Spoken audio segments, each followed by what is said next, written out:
All right, welcome to the Lions Automobilia Museum, and I hope you're looking forward to our event put on by SAE for a panel on electrification. My name is Chris Bachman. I'm the chair of the SAE SoCal board, and I also just want to shout out to Dean Case, as always, for helping put all of this together. A little round of applause.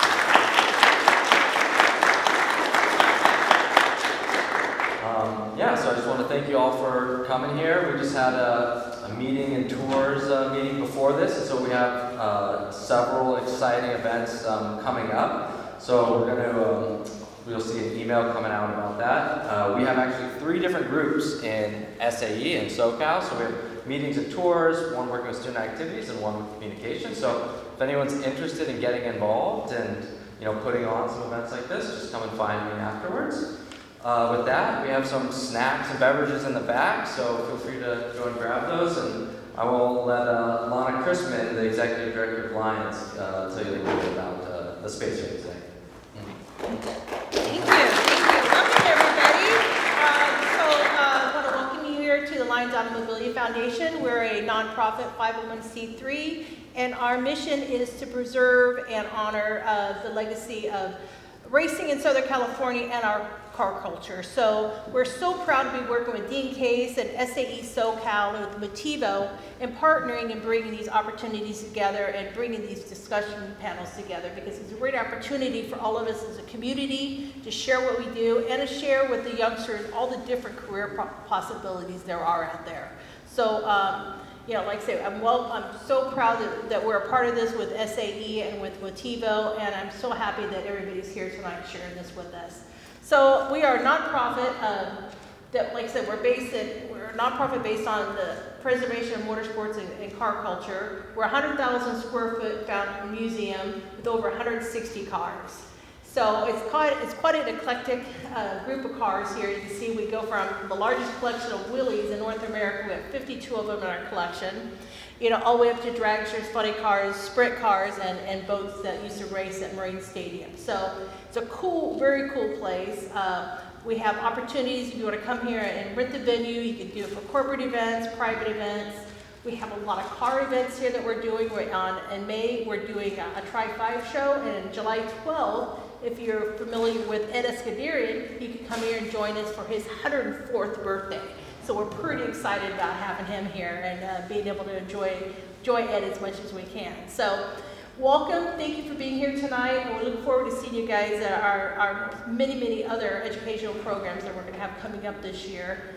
And let me see if I can find him. I want to introduce from SEMA, Luis Morales.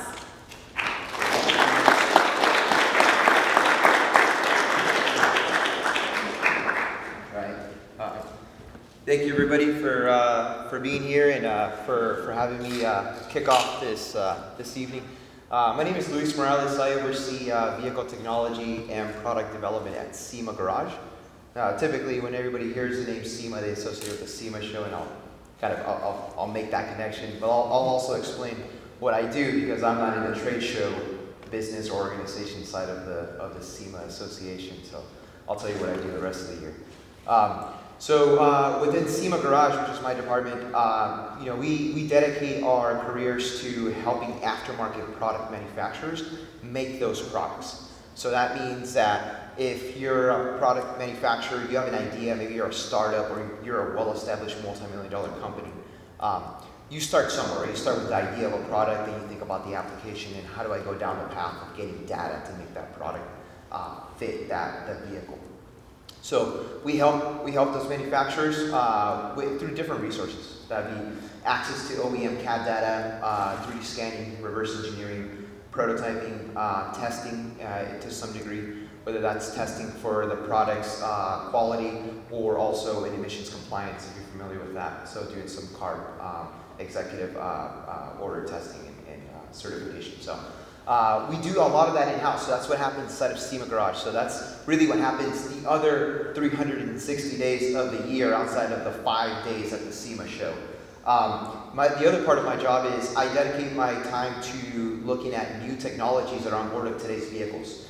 and how the aftermarket industry can continue to develop aftermarket products for those vehicles in the future. So I'll give you a quick example. If you bought a brand new vehicle today, call it a truck, let's say you bought a brand new F-150. That vehicle is likely equipped with a set of sensors and cameras on board, right? They have the blinking lights on your mirrors. They have something that tells you when you're getting too close to a vehicle. Well, when you modify that vehicle, it becomes very uncertain how those systems are not going to perform. And that question doesn't always become very apparent to the user or the installer of those products until, unfortunately, something can go wrong. So those are the kind of issues and potential issues that we look at in a couple of years down the road, and how can we overcome those challenges with a viable solution for the aftermarket. So that's a little bit about looking future forward. And speaking of future, the way that my department connects to the SEMA show directly is through an exhibit inside of the SEMA show called Future Tech Studio. So if you're ever at the SEMA show, there are specific areas within the show that will be considered highlights or featured areas. The Future Tech Studio is one of those. So Future Tech means short for Future Technologies. We bring in exhibits and representations of how new technology is embraced in the aftermarket. We do that through showcasing different alternative fuels, advanced powertrains like hybrid technology, hydrogen fueling, renewable fuels, advanced mobility, high-level ADAS systems, all of that. So we bring all of that cutting edge, anything that's new in the industry today, we bring them to the SEMA show and basically introduce them to everybody that's in attendance. Inside of that booth, we also host an education stage, a little bit bigger than this, kind of sits about 5 folks on the audience, and there we host a series of different education sessions. One of those is embracement of electrification and how electrification is going to make a big impact in the aftermarket industry, not just today, but also moving forward, and how it's been growing over the past couple of years. So we held a great session this past year, and we continue to build on that as we lead into this year's SEMA show in November of 2025. So that being said, we had great attendance, great support from the audience when it came down to this topic. So happy to kick it off and have a part 2, per se, of that session. So hand it off to Christian.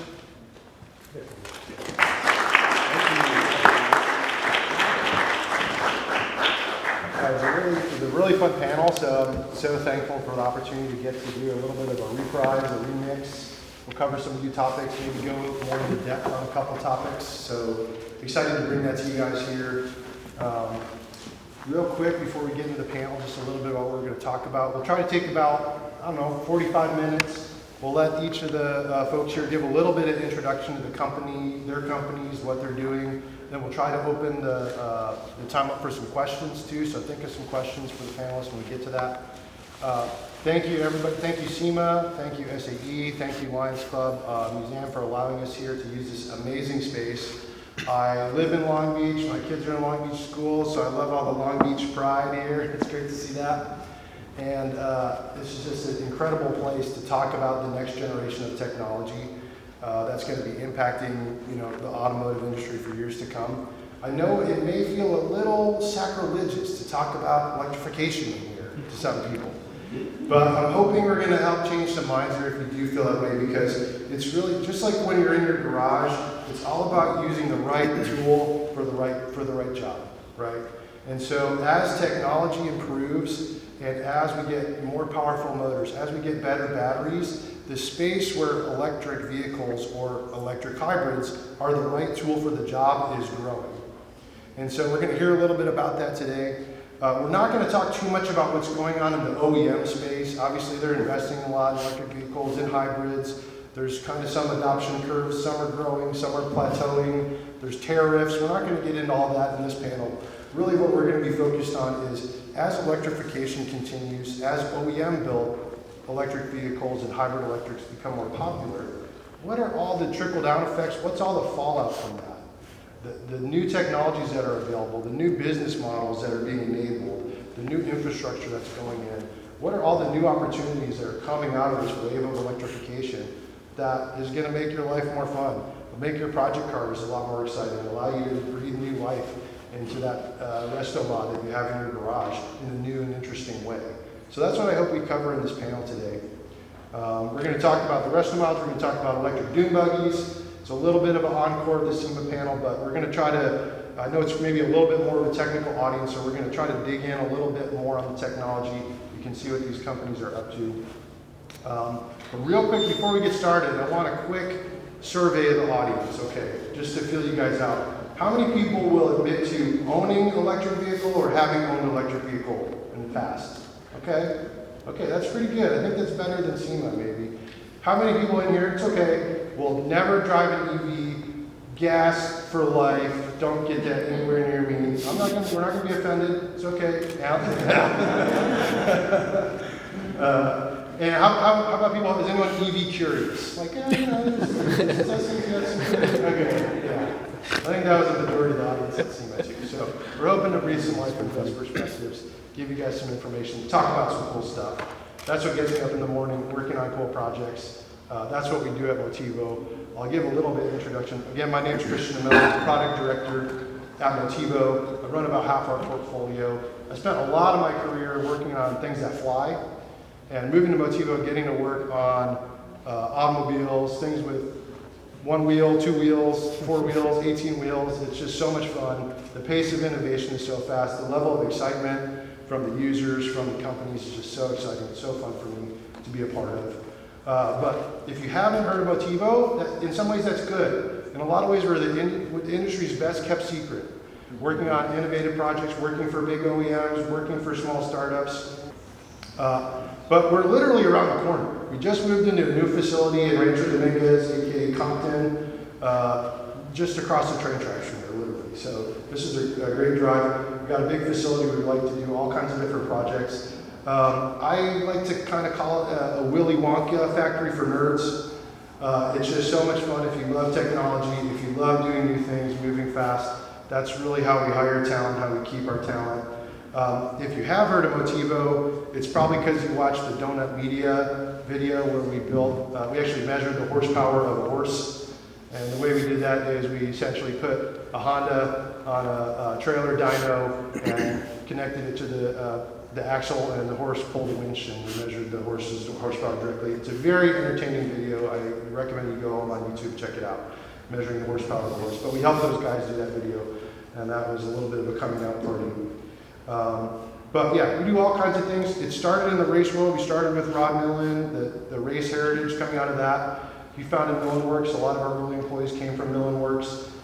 When Millen Works went more defense, the core group came over. How do we keep the spirit of race alive, imbuing that kind of balance of speed and risk along with rigor in a lot of different industries. So we've gotten to apply that in the automotive space with a lot of early electrification and autonomy efforts, but also in aerospace, in agriculture, and even in consumer products. So we're really an end-to-end engineering company. We take stuff cradle to grave. This is kind of one of our most famous projects. It's an all-electric autonomous tractor called Monarch Tractor. It was incubated inside Motivo. You can see some kind of plywood early prototypes all the way through to a full production prototype. They're partnered with Foxconn. They're making hundreds of these tractors a year. They're in service all across the U.S. in different types of applications. So we really understand everything from mechanical design, systems design, actuators, autonomy, software, firmware, how to make things user-friendly, how to make things look good. That's something that we do all in-house. We have a lot of in-house fab capability. We've got laser cutters, we've got press brakes, we've got vehicle lifts, we've got all the fun toys an engineer would need to prototype things very rapidly, and a great hands-on both build team and engineers that are very hands-on with their own project cars and building things themselves. So it's really, like I said, a Willy Wonka factory for car guys and for nerds. And we pay a lot of attention to the design side too. We actually have a couple of our industrial designers in-house tonight with us, really making the things look good. I don't know if you've ever seen something designed by an engineer. It doesn't usually look good. So they make sure that it's producing that emotion in the clients and the users, whether it's raw power or safety or excitement. And so we do it end to end. It's really fun. We do a lot of car projects. One we can talk about. A lot of it's pretty hush-hush. But one that I got to work on, which was really fun, is wireless car charging. So just like you can take your phone out and put it on a pad at night and it charges itself, companies are working on the same thing for cars, and it doesn't even need to touch something. It works through about 18 centimeters of air, transfers 11 kilowatts of power. So you think about, you just pull your car into the garage at night and it charges itself on a pad. Or an autonomous vehicle, it doesn't even have a driver, it just drives over a pad and it can charge itself.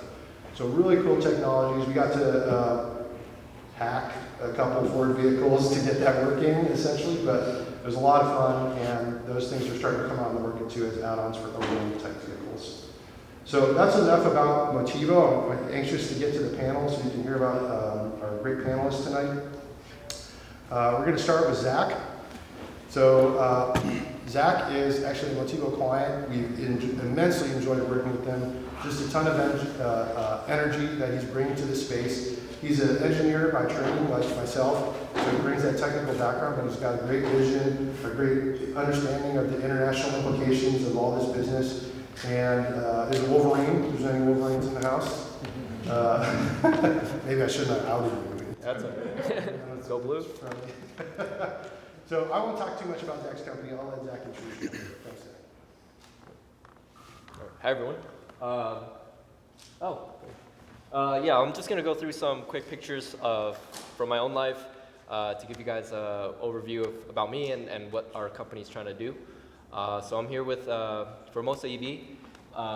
My background is actually not in the car industry. I didn't grow up, changing oil and working on cars with my dad. I kind of fell into cars later in life. My actual background is mechanical engineering, and that's me as a young power plant engineer. Long story short, I fell into the energy space, got sucked into the electric vehicle supply chain, and then got into cars from there and discovered this super fascinating world of classic cars. And that's me pulling my first engine a couple years ago, and this picture on the left is from Sunday, actually. We're rebuilding this Corvair and converting it to electric. This gentleman he's more than a car friend. I call him a car dad. So I'm a late bloomer to the car world, but loving it. And so that's a little bit about me. Next slide, please. Does anybody know who this is? This is Sammy Malouf. He has a really cool Netflix show. He's one of the most famous race engine builders in the LA area. This is me and my business partner visiting him after SEMA. I think one of the coolest things about the SEMA world is how it brings people together around cars. And I was actually super nervous to just meet him. We randomly bumped into him in the lobby of our hotel. And I nervously shook his hand. I was like, hi, Mr. Malouf, I know who you are, big fan. And then he asked what we do. And I'm like, we're the electric guys. And to my surprise, he was actually very open-minded about the whole thing. And we kept in touch, we followed up. I was actually at his shop yesterday talking about, I don't know if Top Secret Project. If you watch Formula One, you might know something called an MGU-K.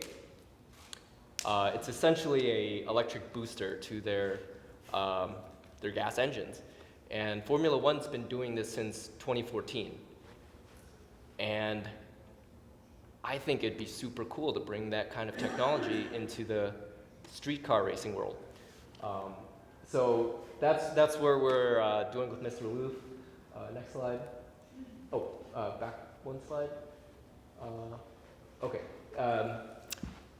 I just want everyone to keep in mind this picture of Mr. Malouf's shop. And as we contrast it with the next slide. So these are my friends down in San Diego. This is a community of car enthusiasts that are really into EV conversions. So as you can see, the shop looks completely different. Not as professional. These guys are DIY folks. Next slide. it looks, the shop looks different. It's a lot more wiring and software related when we're doing these different kinds of car builds. Next slide. Oh, okay, so yeah, this is Mr. Maloof. No worries. And so the challenge is how do we combine these two worlds, and how do we continue to pay respect to the old world and add a little spice of modern technology to this tradition while preserving this art of engine building. And you know, Mr. Maloof, I'm just so grateful to know him, and I have deep respect for him. He is like Mr. Internal Combustion Engine, but he's so open-minded to what we're trying to build. And you know, we have different political leanings. But what I think is super cool about the SEMA community is he's not anti-EV, we're not anti-gas. What we can get together around is being pro-cool cars. And I think that really is a beautiful story that hopefully will be in the next season of Mr. Maloof's Netflix show with him. And you'll see a little more than engine building. Next slide, please, Christian. Okay, so back to the EV side. This is the kind of stuff that the EV builders in the DIY world are working with. You might see this and think, oh, cool, it's you know, so high tech, what is that? I'm gonna tell you right now, this is super jank. This is EV building from the DIY world. We're basically still using 90s technology today. And has anyone ever programmed a computer with a terminal? Okay, it totally sucks. That does not deserve to be in any modern technology. So this is what the current state of DIY EV building looks like. And it's not great. The level of quality of the work, like for example, Motivo engineers do is 1,000 times better than this. So next slide. So this is us at SEMA and what we built together with Motivo and our small startup team. This was our launch in November last year at SEMA Show 2024. We debuted our EV conversion kit. And you can see it's a little more put together. Next slide. Okay, so if you're interested in doing an EV conversion, this is generally what you need. Everything revolves around a VCU, which is a vehicle control unit.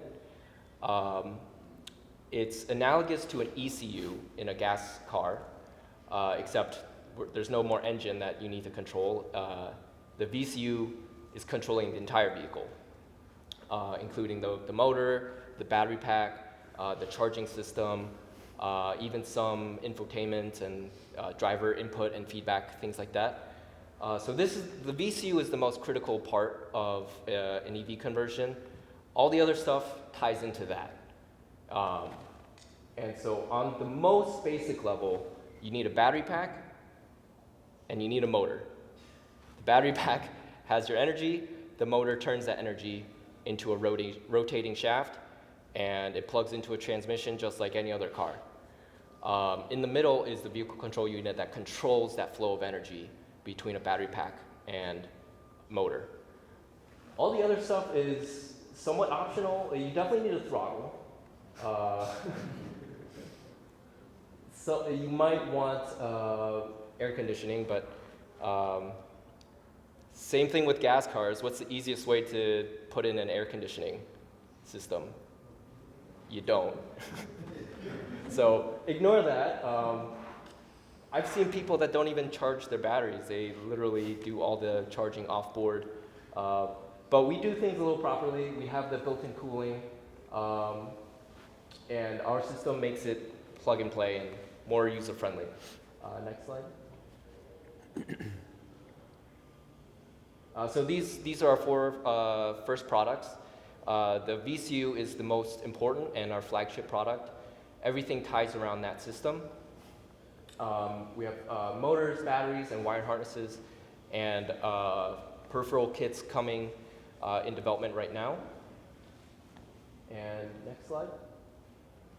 And so these are our first three cars. We're currently converting the Corvair that's in Tustin, Orange County. The top left is a Datsun Sunny truck. These were never available in America, but they were very popular in Asia, Australia, and South Africa, other countries like that. Our R&D center is in Taiwan. My business partner is based out of there. He was an early Tesla employee, putting together the supply chain there, and he's stayed there ever since. So we're building a Datsun Sunny pickup truck as another demo vehicle in Taiwan. And then this is a Datsun Fairlady. This is our first customer build for a gentleman in Colorado. And so that's what we're working towards. Yeah, basically bringing this modern technology into the car culture world and making it as user-friendly, automotive quality, and as modern as possible.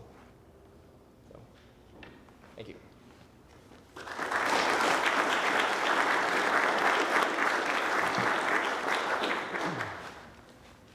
So next I want to introduce Bill Strickland. He's the co-CEO of Myers-Manx. He was a founding member of the EV startup Canoe, and he's bringing 25 years of experience in engineering, program management, manufacturing from a variety of roles at Faraday Future, at Ford, at Daimler Chrysler, and Haldex. So Bill, tell us a little bit about Myers-Manx. Yeah, I'd love to. This is on. You guys hear it? Test. So thank you all for having me here tonight. Christian, thanks for the invite. I will say that I have been promoted. I am now the sole CEO, so that's a new thing. The co-CEO role was a great experiment, but I'm really happy to be able to lead the team. I did ask Curtis Horner to come along. He's in charge of engineering, so you know who to blame. He's my scapegoat. He's going to take any of the tough questions tonight. So Kurt, thanks for being here. So Myers-Manx, does everybody know what Myers-Manx is? Does anybody not know what Myers-Manx is? Okay, so Myers-Manx invented the dune buggy.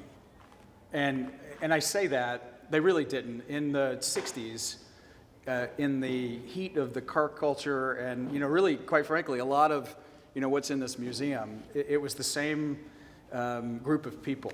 And so you had people exploring the dunes and exploring Southern California, and they found that the big, heavy, water-cooled V8s would sink in the sand, and they discovered that the light, air-cooled VWs were a really great solution for getting around. And Bruce Myers is our namesake. Bruce was an artist and an adventurer and a poet and, a really fascinating guy. And he watched these clubs evolve, and he didn't really make the dune buggy, he just made it beautiful. And so he took his boat building skills and he built fiberglass molds, if you go to the next slide. And so, this buggy has been a part of popular culture since 1964. And so you can see Steve McQueen. We actually have that car in our shop, and that's Bruce in his inaugural run to win the Baja 1000 race. And he before it was a motorcycle race, and Bruce beat the time by something like 4 hours. And so this whole fascination with off-road and side-by-sides honestly got its start with this group of people kind of in this area. And then you've got Elvis, and we always have a picture of Bruce jumping the car in the air. And so what's so interesting is that we sort of took these as the hero moments to develop our new car. And so if you go to the next slide. And this is more of the same. So this is what was going on in the 60s. And next slide. And so the Old Red becomes only the second car ever to be recognized as a national treasure, which I think is a fantastic legacy. Next slide. So what's so interesting, though, is that the brand is dependent, like the experience that you get with a Myers-Manx dune buggy. You know, our slogan is "Smiles for Miles," and it puts a smile on your face and it's fun. But the quality of the car was completely dependent on whoever built it. And so some were phenomenal and some were not. And so it was a lot of folks' introduction into working on cars. So I think we birthed a lot of, car aficionados. But since the brand was purchased by Truesdale Ventures in 2020, we set out to build a complete car. And this is just a design model, but we have progressed this from a neat idea to we've built our first prototypes, we're in testing, we plan to be in production by the end of the year. We don't think of ourselves as an EV startup company. We think of ourselves as a brand and lifestyle, a dune buggy company, if you will. And, so the first vehicles will have EV powertrains in them, but Curtis has been kind enough to design the platform to work with quite a few internal combustion engines. But if any of you have tried to get a car through the regulations that allow you to sell a car in certainly California and in the United States, it's best to start with an EV because there's far fewer emissions regulations and hurdles and whatnot that you have to get through. And so if you go to the next slide. So when we showed this, and we have punched so far above our weight in terms of interest, we're showing the car at the Quail, at the Monterey Car Week. What is a little dune buggy doing in the same show next to Lamborghinis and, higher end cars? But it's almost the quirky, cool, fun nature of the brand and the car that captures everybody's interest. And so we do have a lot of reservations, and we're working like hell to get those built right now. Next slide. But, so very asset light, and one of the things that I wanted to say is between Kurt and his team, we've developed a platform that's largely cut, bent, and welded flat plate aluminum, which is, from my background at Ford, we would build body shops and paint shops that would be hundreds of millions of dollars, and we're building what we think are, repeatable prototypes with a few $100,000 worth of equipment. And then the tradition of Myers-Manx is to have, it's a fiberglass shell, and if I try and scale a fiberglass shell, I'd have to employ every fiberglass artist from here to Canada to be able to scale it. So we've done some pretty remarkable things with thermoplastic. And again, it's a very asset-light way of getting a car into the market.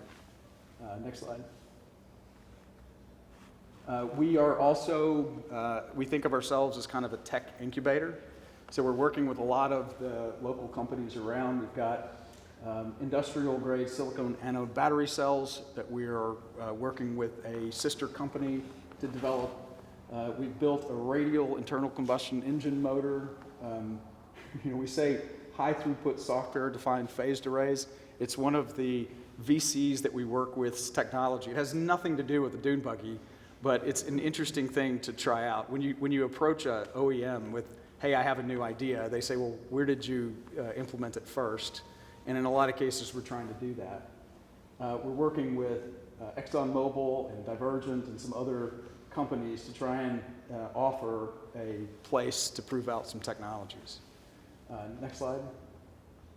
And so when we developed the car, when I say we, when Kurt and his team developed the car, we followed very strict automotive product development rules. So we defined the market requirements, we defined the vehicle level engineering requirements, we defined the system and component level requirements. We've put the whole thing through what I think is a very robust digital validation, and we're now going through physical validations with the prototypes we're building. So it's fairly uncommon to see this level of rigor in a side-by-side motorsports kind of vehicle. At least I haven't had that experience. So we're following a very OEM-like program, it's turned down a little bit. We have a different regulation set, but I feel it's very important to be able to predict how the vehicle's going to perform. I think it's more than just liability. It's responsibility for understanding how the vehicle is going to work in the field. Next slide. And there's just some more of these. I think there's an animation that maybe plays. Maybe it's the next one.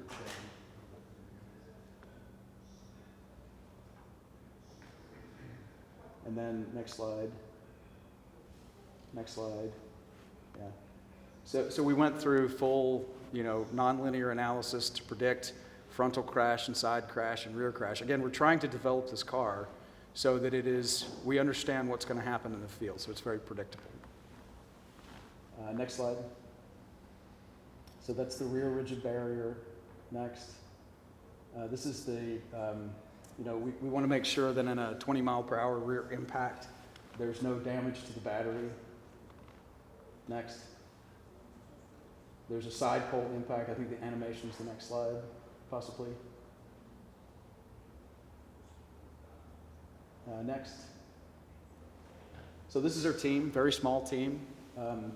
These are all of the, very small group of engineers that have built this. I believe that if you starve engineers and you don't give them enough money or food, they'll find really interesting ways of doing things. And so we're operating out of a very small shop in Irvine, about a 27,000 square foot facility. And so we've got engineering sitting 10 feet from manufacturing, and we've gone through 1,000 iterations. And Curtis, of course, can tell you about that. But we're really proud of how fast the team is working and how quickly we've put together what is a fairly, from my point of view, unique way of building a vehicle. Next slide. I guess that's it. So that's a little bit who we are, and this is about the rebirth of Myers-Manx. And so we're very excited to see the product actually come to life. It's gone from being a really great design model to we're actually driving cars that were built in a very asset-light way. And there's a lot of enthusiasm about what we're doing. So, and we are using EV technology to start. But we know that people sometimes want gas engines, and so we're going to make sure that we can put those in. Thank you.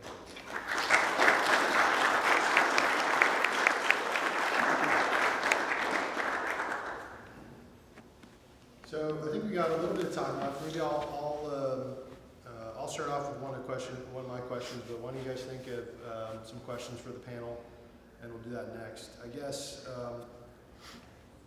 what are the biggest challenges you've seen? I think you've talked about some of the benefits of why develop with EVs, but what are some of the biggest challenges you guys have run into in trying to develop new EVs and EV technologies?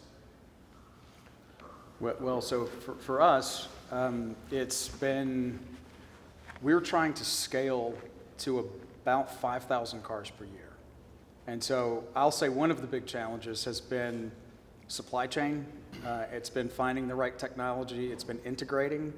I find that there are battery modules and there are electronics and there are drive units. Finding the right one, being able to find the right price, being able to integrate it and fit it into the car, because there's no way that we have the investment of the capital to build an all-new drive unit. And I've seen a lot of startup companies, certainly one of the ones that I founded went way across the line in investing in developing new technology. And it's almost an indulgence of some of the, what I'll say are excited younger engineers who want to reinvent the wheel. And so for us, it's been the discipline to not do that and keep combing the supply chain to find the right technology. And most of it's in China. And most of it's in China in a 4 times cheaper kind of way than it is in the United States. And so there are a lot of challenges when it comes to getting the right parts, getting them integrated, getting the right price, and making it fit something of a business equation. Because at the end of the day, we still have to generate a profit, So that's what I'll say for the biggest challenge. Yeah, no, I can definitely relate to our biggest challenge is the software piece of the integration. Because especially, we're not just building a car and handing it over. Where our customers are like the Mr. Maloofs of the world. They're shop people, they're professional car builders, but this is their first time handling high voltage and an electrified system. And it's very different in that it's so software heavy, and we have to basically design our products to cater to that. So one way we're doing that is making our VCU as user-friendly as possible. You do not even need a computer to program it. We have an app. We're developing an app. It's basically like setting up an Alexa in your house. You know, a 70-year-old dude or lady in their house, you could picture your own grandma or your grandpa. You can ship them a Alexa. They unbox it, and they more likely than not can set it up because the on-screen instructions are that simple and user-friendly, and it guides you along every single step, and there's troubleshooting along the way. That's our biggest challenge, is to make the integration for our users as easy as possible. And it basically comes down to software, high voltage, and the third challenge is workforce. And I know there's some students here, so I'll just add, like my first slide, I started my career in the energy industry, but if I could talk to myself when I was back in college, I would have told myself to join Formula SAE. That's my biggest regret, not having done that in college. And we need more engineers in this space.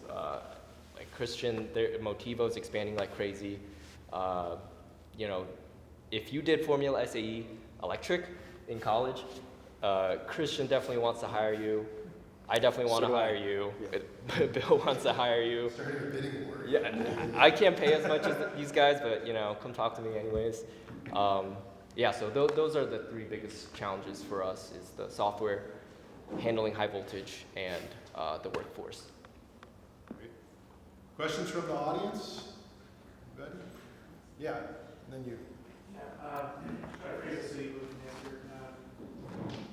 So obviously you're in the space where building vehicles that are primarily, customers are excited and willing for a business. How do you go into deciding what kind of battery range you offer? What are the kind of the principles or thinking between keeping control of costs, new technologies, but also price and variety of pricing options? What kind of goes into how you're thinking?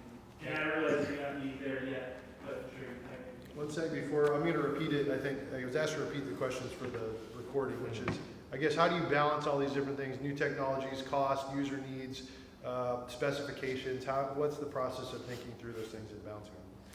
Yeah, well, for me, it's really easy. I have a really strong designer, and he said, "You've got this much space, and we cram as many batteries as."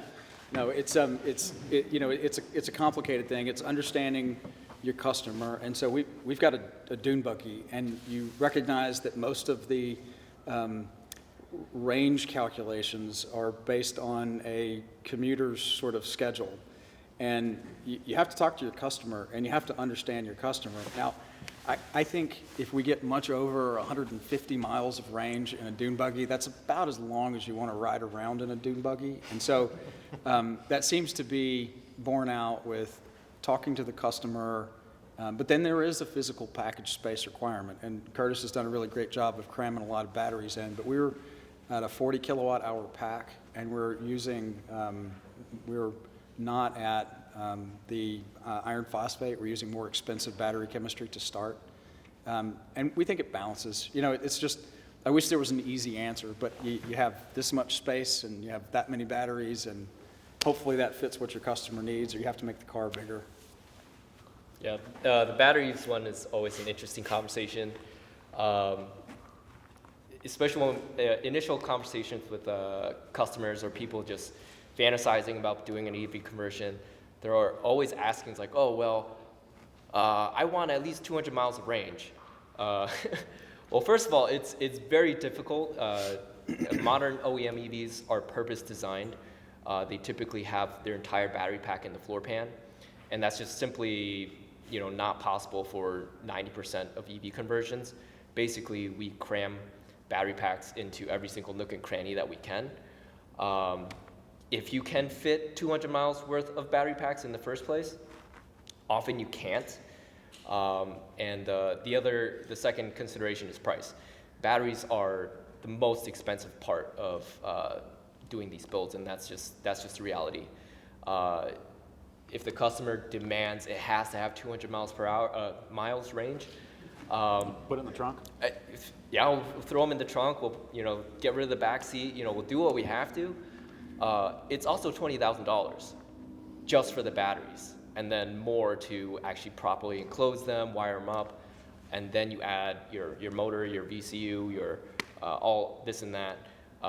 So the most budget build is around $30,000, and I understand that price is prohibitive for a lot of car enthusiasts that are EV curious. Whereas you could do an LS swap faster, get more power, more range for under $10,000. I totally understand that argument. So that's the reality of it. The supply chain will continue to grow. The technology will get better. The batteries will get cheaper, lighter, more dense, smaller. It can only go up from here, but people are already super excited to just build with what we have today. And one way we try to address the battery pack challenge is we make our system modular. So our smallest battery pack, we call it an 8-pack. It's roughly, one pack is about the size of a big shoebox. So we have threaded holes in our base plate. You can mount them in any orientation. The liquid cooling is already built in. So whatever nook and cranny you could find to put that, you can mount it in and lock it down properly. And you just need 8 of those to reach the 400 volts that's required to run our system. And of course, if you could fit more, we also offer a 12-pack and a 16-pack. The 16-pack will get you the 200 miles range that a lot of people ask for but don't understand the cost and technical challenge behind. There's a question back there. Is that a question? So, I guess my question for you guys would be, I know, Chris, initially you had asked the whole room to kind of see where everyone's at as far as EV, gas, and, I had raised my hand on strictly gas. I feel like that's strictly because of the cosmetics thing, and you guys are arranging ways to make it fit for purpose more than cosmetics, which I understand. And I know you guys had said this is still a kind of thing you guys are looking into, and I'm just going off the media here, but the other day I seen a flying car. How do you guys feel about that, or is that one of those secret projects? I'm not working on flying cars. me I neither. have seen those. But so I'll just say that for as far as choosing the technology, these are tools in your toolbox, and a lot of times people are buying a dune buggy and they're going to park it in their garage, and it may be more convenient for them to have it plugged into the wall. I talk to a lot of customers and they say, oh, my grandkids want to drive the thing and I don't want to have to deal with fuel systems or corrosive fuel because it's going to sit in this garage for months at a time. And if it's just plugged into the wall and all you have to do is push a pedal and go, it's a different experience. There are other people who want to tinker with carburetors and enjoy tuning engines, and we are going to try and satisfy both customers. But again, it's largely, our start is more regulatory driven than anything else. But it does also have a pretty solid application in this case. When I see people talking about making over-the-road trucks have, hundreds of kilowatt hours of batteries, I think that's probably not the right application. Let's find a different technology for that. Not in every case, but we feel like for the little dune buggy, the EV is the simplest, easiest way to get started. I'm super excited about the flying cars, actually. No? So what if you live like 98 years of your life and then out of nowhere a 16-year-old comes and drops you? Yeah. I think a lot of these drivers, I don't think a lot of these drivers need an extra degree of freedom to worry about. I hope they're seen engineering it safely. No, there's the Helix. I've seen it. They've got it. Yeah. You can buy one for $120,000. It's fun.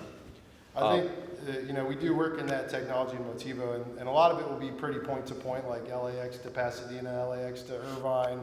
You can get, and they are way quieter than helicopters. So if you're living near an airport and you're annoyed by all the airport noise, I've been near these flying around. They're much quieter than helicopters, and if I could pay $80 sometimes to skip the 405, I probably would pay that. So I do hope they're successful, but those will be piloted by actual licensed pilots to begin with. I would just comment on the new technology. So, like I was saying, an EV is actually super simple. It's a battery pack that stores energy, a controller that controls that flow, and a motor that discharges that, turns it into useful work. The way I look at EVs, it's kind of like going to Chipotle.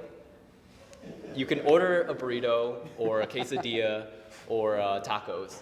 It's the same ingredients, and they're just putting it together in a different package for a different application. And so I would encourage, especially the students in the room, it doesn't matter where you start. You could, go work for a flying car company or an EV company or Bill's company or my company or Motivo. The ingredients are the same. It's, a lot of electronics, a lot of electrical engineering, but the concepts are the same. And we're applying these new technologies in different areas. So I really believe that's the future. Internal combustions engines are going to be part of that, I think, especially before the battery technology gets better. We do need them as range extenders. And they just sound cool. Like I was, I'm still a mechanical engineer at heart. I still have a gas motorcycle. I'm never getting rid of that.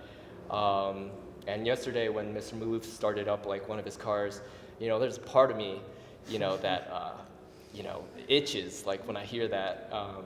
So I don't think that'll ever go away. But yeah, the electric stuff is the new technology, and it'd be really, really helpful for the rest of your career to be familiar with those Chipotle ingredients. What are some cars where it makes sense to do a conversion? Either parts are hard to get, or they're underpowered. Like why would you? Okay. If you're not curious about the technology, you just want better performance or something, why would you? So I offended some people last time, so I'll just do it again. British cars, beautiful bodies, not so great engines. Historical value, to the engine, I mean. I personally think it's not sacrilege if you want to preserve that kind of car that has a beautiful exterior and you just modernize the guts. And you don't even have to make it so flamboyant. It's just, it's still the car. The only thing that changes is the bit that turns the spinny bit that turns the wheel. Yeah. I think we maybe got time for one more question. Yeah, front row. What provisions have you made for, in your case, the off-road buggy for charging? What do I do when I get out to climb? Yeah, if you're out in the desert and you will run out of range. And so that's part of why we have the gas. What we've developed the platform to handle is much higher travel suspensions than gas engines. And so there is an application where people are driving it around in the, within a 100-mile range of their house. And so you're absolutely right. If you drive more than 125 miles or 150 miles and you don't have a charger, it won't work. Can you use the new, well, have a bunch of solar panels? So we've talked to people about charge trailers. We have, within our Truesdale company, there are big batteries on wheels that you can roll out, and there are, we don't have a solar charger that's really effective. Like it'd take you days. You'd have to have one as big as this room. I mean, that's the practical reality. And so if what you want is to race Baja, and I did have somebody ask me this, they said, we'd like to race the Baja 1000 with one charge on a battery. And I said, well, I wish I were better looking, but that's probably not gonna happen. And so we talked about setting up, trailers along the way so that they could stop and charge. But it is one of the fundamental flaws of EVs. I mean, it is. And so it is a very application-specific technology. And there are some applications that it works great for and some that it doesn't. Well, I can see charging stations in places like Bismarck. Yeah, and there are more charging stations that are up now. I have my first electric car, and I've been reluctant to take it on long trips because you read in the paper how the charge handles don't work and everything is broken. But in the past 6 months, 8 months, year, I've seen a pretty decided improvement. And so my car says you need to stop here and charge, and I've been on long trips. And it does change the way you travel, because every 6 hours or so, or every 3 hours, you have to stop and spend 30 minutes stopping off the charge to get to the next charger. But if you're out in the middle of the desert and there isn't one, there's no good answer for that. Well, they do have charging stations. I've been to Yosemite recently, or 4 or 5 times in the last couple of weeks. National parks certainly do. Yep, Right next to the skating rink, they have that's right. 4 or 5 chargers. Most of the cars, Hooked up. most of the cars now have nav systems that will tell you where the chargers are, and it pre-plans your route for you. And so those are some of the solutions that are coming in. But again, if you're out in the middle of the Baja Peninsula, you better have a charge trailer or a generator with you, because there really isn't any other answer. Right? Zach, unless you've got a magic battery technology. that I don't know about. No, I'm waiting for it too. Yeah. Yeah, Dean. I just wanted to make one announcement, since Zach mentioned former SAE students. On Saturday, March 8th, SAE SoCal teamed up with SEMA at the SEMA Garage for our 4th annual student showcase. We're going to have 300 students from over 20 universities, Awesome. all from former SAE or Baja SAE, don't overlook the Baja guys. And if you're coming to a higher, you'll never meet a better group of talented students in one place. Hey, Kurt, write that down. So if you want to hire, I know. We need all the help we can The get. ones that Motiva doesn't already grab first. So I think Dean is about to get off the stage queue, but can you guys hang around for a few Sure. extra minutes if Yeah, of there are course. additional questions? So we'll all try to hang out. I know there's a bunch of Motivans in the audience too if you want to talk about Motiva projects, but thank you everyone for coming. Thanks again to SAE, to SEMA, to Lions Club Museum for having us here. And thank you all for coming. Appreciate it. Thanks.